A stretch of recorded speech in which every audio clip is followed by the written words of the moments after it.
ইতিমধ্যে আপোনালোকে দেখিবলৈ পাইছে যে অসমৰ ৰাইজে এইবাৰ নতুন চৰকাৰখনক নিৰ্বাচিত কৰি ইতিমধ্যে দিছপুৰলৈ পঠালে আৰু ইতিমধ্যে বিধানসভা চলি আছে। আজি বিধানসভাৰ প্ৰথমখন অধিৱেশনৰ আজি দ্বিতীয় দিন। আমি বিচাৰিছোঁ যে প্ৰত্যেকজন বিধায়কে ৰাইজৰ আশালৈ বিধানসভালৈ গৈছে আৰু আমি তেখেতসকলক আহ্বান জনাইছোঁ আপোনালোকে যি মূল্যবৃদ্ধি ৰোধ কৰাৰ ক্ষেত্ৰত আপোনালোকে আজি বিধানসভাত আলোচনা হওক আৰু যাৱতীয় ব্যৱস্থা গ্ৰহণ কৰি মূল্যবৃদ্ধি ৰোধ কৰাৰ ক্ষেত্ৰত আপোনালোকে ব্যৱস্থা গ্ৰহণ কৰাৰ বাবে আমি প্ৰতিজন নৱনিৰ্বাচিত বিধায়কক আমি আহ্বান জনাইছোঁ আৰু আমাৰ মুখ্যমন্ত্ৰীগৰাকীকো আমি আহ্বান জনাইছোঁ যে মুখ্যমন্ত্ৰীগৰাকীয়ে অলপ চকু কাণ দিয়ক যে ৰাইজে কেনে অৱস্থাৰ পৰিৱেশত ইতিমধ্যে বসবাস কৰিব লগা হৈছে।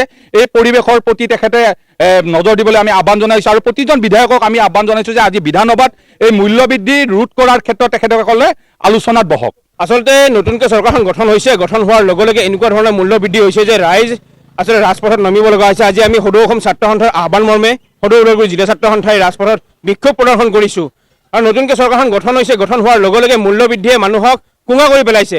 চিলিণ্ডাৰ, গেছৰ চিলিণ্ডাৰ, পেট্ৰলিয়াম প্ৰডাক্টছৰ পৰা আৰম্ভ কৰি ঔষধ, দৰৱ, তাৰ লগতে খোৱা খাদ্য সকলো বস্তুতে মূল্য বৃদ্ধি।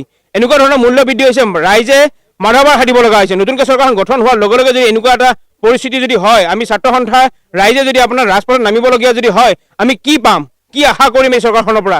পুনতে আমি হিমন্ত বিশ্ব শৰ্মাক সকীয়াই দিব বিচাৰিছোঁ, অতি শীঘ্ৰে মূল্যবৃদ্ধি ৰোধ কৰক, অন্যথা ইয়াতকৈ জংগী আন্দোলনৰ কাৰণে তেওঁলোক প্ৰস্তুত হ'ব লাগিব।